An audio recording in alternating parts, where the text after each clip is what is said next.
Accepted.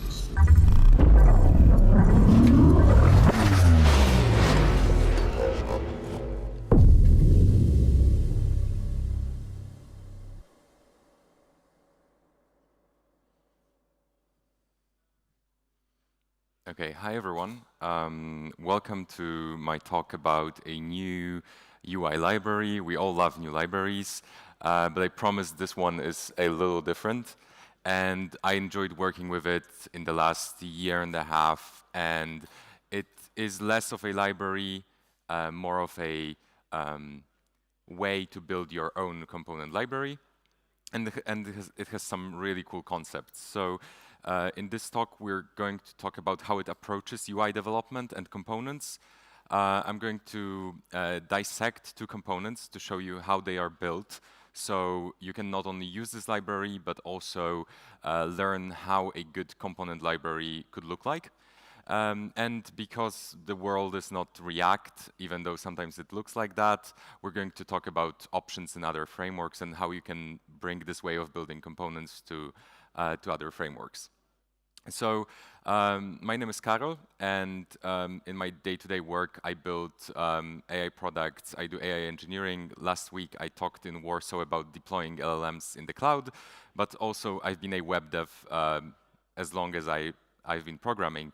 So I like to package my backends in the nice UIs, and I don't like to leave this part of the application uncared for. And I had my periods where I was just a front-end engineer. So if you'd like to know more about what I do and get some interesting content, just find me in those places. And also, just if you subscribe or follow me somewhere, I'm going to be sending out the slides and code from this. If you'd like to get that, give me a shout. So when it comes to shadcn UI, you can build stuff like that. So that looks like a generic email client, but that's a good baseline. You can also build stuff like dashboards, and they are really easy to build for. You have a lot of components provided. Forms. Forms are a big thing many of us are building every day, so nice forms. In my previous job at Netasia, where we did bot management, we built our new admin panel last year and this year. Using it, I cannot show you full screenshots, but this is the only thing that was published on the website I can use, but it was built with shadcn UI as well. I mentioned my previous job. I've been recruiting to other jobs. They sometimes send me tasks to do. These are two that I did using shadcn UI. One was some rectangle animation tool that was in React, and on the right is shadcn UI in Vue.js for a fintech company.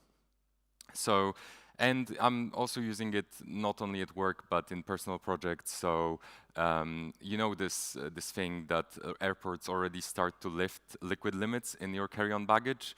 So basically, until now, you could only take 100 milliliter bottles, and you can package them in only 1 liter bag.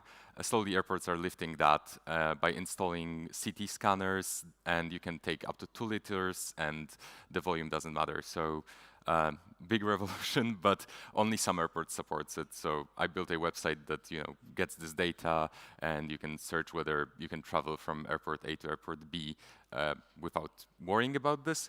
This is a little bit template-ish, but I started working on it like 2 weeks ago. But it's been a really pleasant ride to build with shadcn.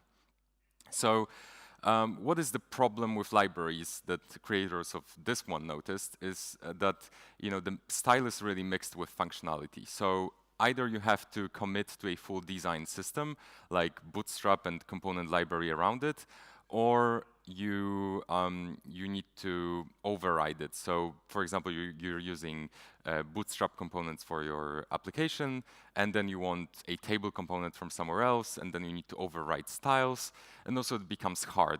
You can override variables, but it really is hard to work with at times. And you'd like to own those components and reuse them, maybe without reinventing the wheel all the time. So I found this really nice graph that was done by a YouTuber. So there are multiple approaches to creating style libraries. You have so-called CSS++, so like Tailwind. We love Tailwind. It's like bootstrap classes in the modern world, and build optimize, really cool. We have behavior libraries. One that stands out is Radix UI. It basically gives you functional primitives of components like dropdowns, but without any style. So you can just style on top of them. And then you have full style systems like Bootstrap, Material UI.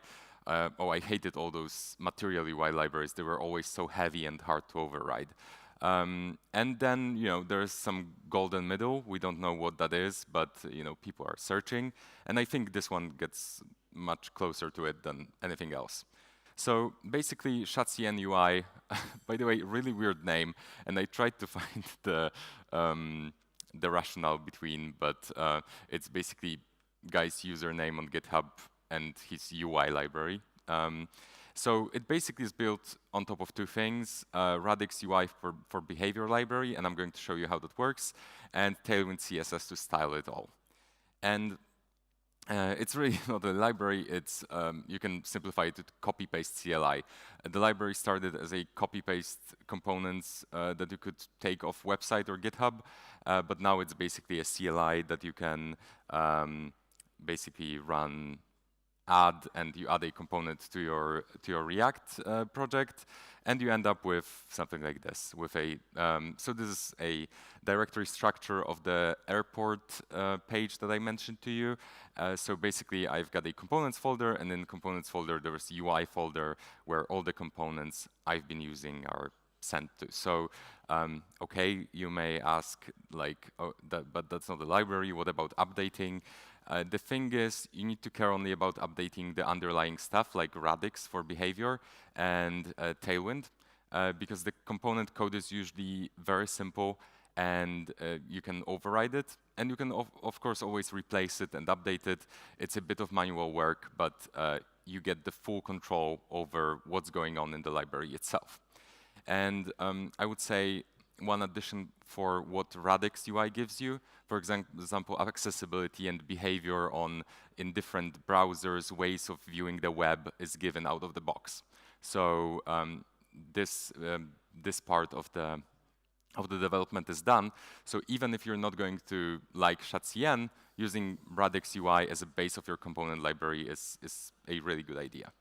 So I've been reading a few blogs around the web about the library and what other people think, and some call it like a mechanism to declare design system as a code. Yeah, mouthful, but it pretty much is. And I'm going to show you some code examples. And why even I'm framing this talk in the way that, okay, it's a new way of thinking. It brings ownership of components back to you, and without the whole development effort, oh, okay, let's spend half a year developing a new UI component library.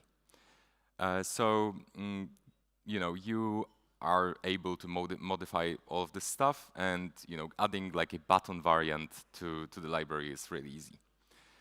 So architecture-wise, how does a typical component look like? It's built of several things. So it uses on top few nifty tricks that, if you're ever developing your own components, are good to consider. So one is a class variance authority. It's basically a good package of managing your variants. So like button variants, all other components variants. I'm going to show you that in a second. There's utility class management. That's mostly Tailwind. Global style variables. I think most of us use them by now, which is really cool. And then, Tailwind is a base, so you are not dealing with low-level CSS, but with classes that were already predetermined. And then you have a component implementation, and that's based on top of those behavior libraries. I mentioned Radix, but instead of reinventing how tables work and how searching and pagination work, most of the people right now developing new stuff default to something like TAN-stack React table, because it defines well all the data flows between it, and you just provide the style on top of that.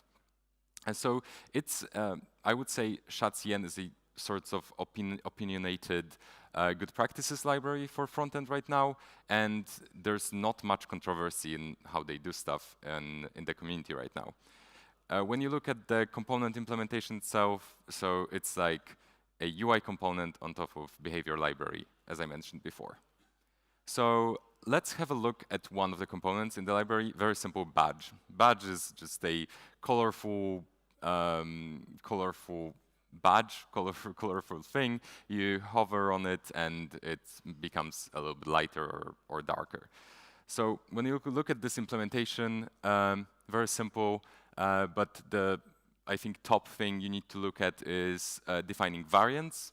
So with CVA, a class variance authority, you just define a default style and then allow to override variants with it by giving it names. And then it works in a way that you pass a variant equals name of the variant to the component, and it gives you a component. And the nice thing that happens right below it at the bottom is you can actually type your props to your components really easily, because CVA gives you a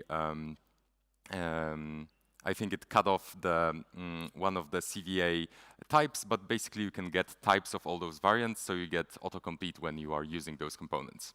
And then the badge itself is a very simple div with text in it, and you just pass badge variants and class name to it. So yeah, really simple components. Oh, I'm now showing you the badge props. Basically, you can use you can infer a type of variants, but by just getting them from what CVA generates. So a really cool pattern.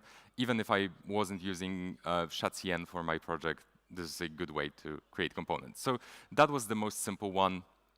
I think shows a good approach in the library. And as you can see, the code is very understandable. It's not a wall of code that you're trying to find out what's going on. Let's have a look at the second thing, so a switch. And a switch is and of course we have consent switches, which we all hate. But with switches, it's the similar thing. So, but right now we're using something else, which we're using switch primitive from Radix UI, and they have a primitive for switch. And basically, that gives us all of the behavior, and you can use the primitive component and then just style it. And that's what shadcn does in a lot of the cases. So, and this primitive, when you deep dive into it, gives you all of the, all of the behaviors like tabbing through elements, making the switch with like a space bar, being available for screen readers, for people with disabilities, all sorts of stuff. So this is pretty much the philosophy of the library. And I promised to you that I'm going to tell you how to go beyond that. So actually, shadcn, an official library, is just one library for React, but there are many people following suit and developing those for other libraries. So there's Vue variant that I used and showed you at the beginning. There's Svelte, there's Angular that does a little bit more than copying the library. It's a remix as well. And also, if you're like in the Rails bandwagon, then you can use shadcn there as well. Okay, so that has been it for the talk. It's a really short one. I hope you learned something about building React components. I really recommend giving shadcn UI a spin. It's a good base for any project these days in React, I think. And if you haven't had lunch yet, then I think it's a good time. All right, thanks everyone.